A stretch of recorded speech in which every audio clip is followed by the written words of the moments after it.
வணக்கம் ஃப்ரெண்ட்ஸ், நம்ம இந்த வீடியோவில் பார்க்க போகிறது என்னன்னு பார்த்தீங்கன்னா பாலிட்டி ஒன்லைனர் கொஷின்ஸ் தான். ஸோ அதுவும் சமச்சீர் புக்கில் இருக்கக்கூடிய டாபிக்ஸ் பார்க்குறோம். இந்த வீடியோவில் 7th செகண்ட் டேர்மில் இருக்கக்கூடிய 2வது லெசனான ஊடகமும் ஜனநாயகமும் அப்படிங்கிற டாபிக்.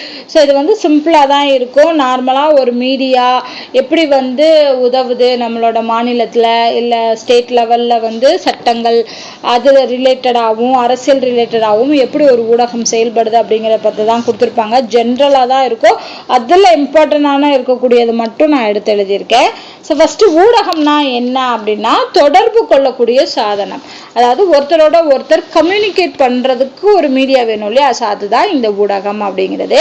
ஸோ இது வந்து அச்சு பிரிண்ட் பண்ணக்கூடிய ஃபார்மில் இருக்கலாம், இல்லைன்னா சவுண்டு, அதாவது அச்சுனா என்ன நியூஸ் பேப்பர் வடிவில் இருக்கலாம், ஒலினா ரேடியோ வடிவில் இருக்கலாம், ஒலி அப்படிங்கிறது லைட்டு, ஸோ டிவி, இந்த மாதிரி எந்த ஒரு வகையாகவும் நமக்கு இருக்கலாம். ஸோ இந்த மாதிரியான அனைத்து வகை பரப்பு சாதனங்களையும் உள்ளடக்கியதான் வந்து ஊடகம் அப்படின்னு சொல்கிறோம்.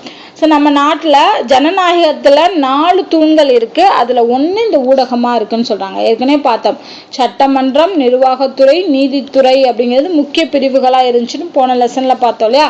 அதோடு சேர்த்து ஊடகமும் வந்து ஜனநாயகத்தோட 4 தூண்களாக கருதப்படுது. அடுத்து பார்த்தோன்னா, ஒரு அரசு சிறப்பாக செயல்படுவதற்கு விழிப்பானாக மற்றும் சுதந்திரமான ஊடகம் மிகவும் அவசியம். ஓகேவா?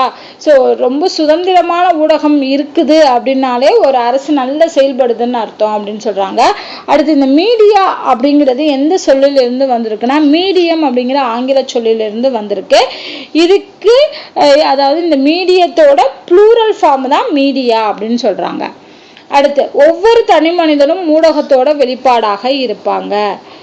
நெறிமுறை என்பது நம் வாழ்க்கையை வாழ தீர்மானிக்கும் மதிப்பீடுகளோட தொகுப்பு தான் நெறிமுறைன்னு சொல்றாங்க. நெறிமுறைனா ரூல்ஸ் மாதிரி கூட வச்சுக்கலாம். நம்ம வாழ்க்கையை வாழ தீர்மானிக்கக்கூடிய மதிப்பீடுகளின் தொகுப்பு. ஸோ இதுதான் வந்து புக்கில் கொடுத்துருக்க இன்ஃபர்மேஷன்ல இருந்து எடுத்த கேள்வி. இது மட்டும் இல்லாமல் நிறைய பாக்ஸ் கொஷினும் கொடுத்துருந்தாங்க.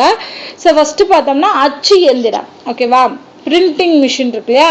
அது முதல்ல கண்டுபிடிச்சவர் வந்து ஜோஹன்னஸ் குட்டன்பர்க். இவர் தான் கண்டுபிடிச்சாரு.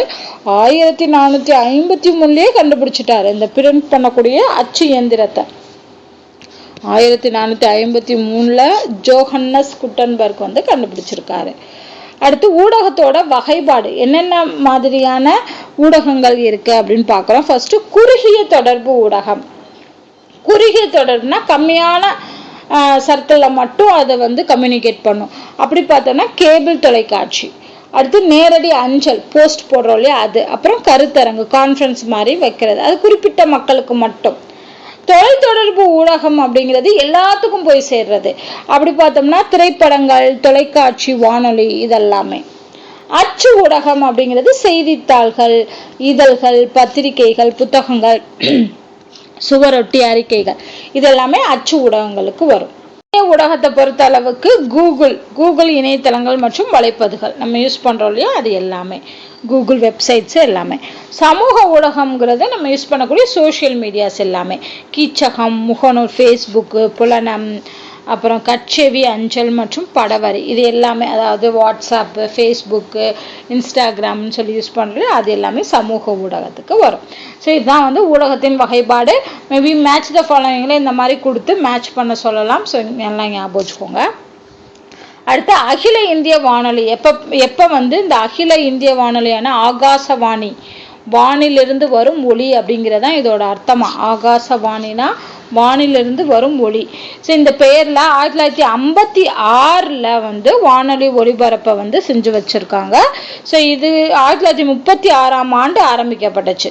1936 ஆரம்பிக்கப்பட்டுச்சு. பட் எப்போ இருந்து இந்த வந்து ஒளிபரப்பு செய்கிறாங்கன்னா 1956 ஒளிபரப்பு செய்யப்படுகிறது. அடுத்து மக்களாட்சியின் கோட்பாடு. மக்களாட்சி அப்படின்னா என்னன்னா மக்களால் ஆட்சி செய்யப்படுதல் அப்படிங்கிறதா மக்களாட்சி. இது வந்து 2 கிரேக்க சொல்லான டெமோக்ரஸி அப்படிங்கிறத வந்து 2 வார்த்தையிலிருந்து கொண்டு வந்திருக்காங்க. டெமோஸ் அப்படிங்கிறது மக்களை குறிக்குதான், குரோட்டோஸ் அப்படிங்கிறது வந்து அதிகாரம் அல்லது ஆட்சியை குறிக்குது. ஸோ இது 2 சேர்ந்ததான் டெமோக்ரஸி, மக்களாட்சி அப்படிங்கிற வார்த்தை. ஸோ இது ஒரு கிரேக்க சொல். அவ்வளோதான். ஸோ இதோட வந்து இந்த செகண்ட் டேர்மில் இருக்கக்கூடிய லெசனும் வந்து கம்ப்ளீட் ஆயிடுச்சு. செகண்ட் டேர்மில் 2 லெசன் தான். அடுத்து தேர்ட் டேர்மில் தான் 3 லெசன் வரும். ஸோ அதை நம்ம அடுத்த வீடியோவில் பார்க்கலாம். இந்த வீடியோ உங்களுக்கு பிடிச்சிருந்தா லைக் பண்ணுங்கள், ஷேர் பண்ணுங்கள், மறக்காமல் நம்ம சேனலை சப்ஸ்கிரைப் பண்ணுங்கள். நன்றி.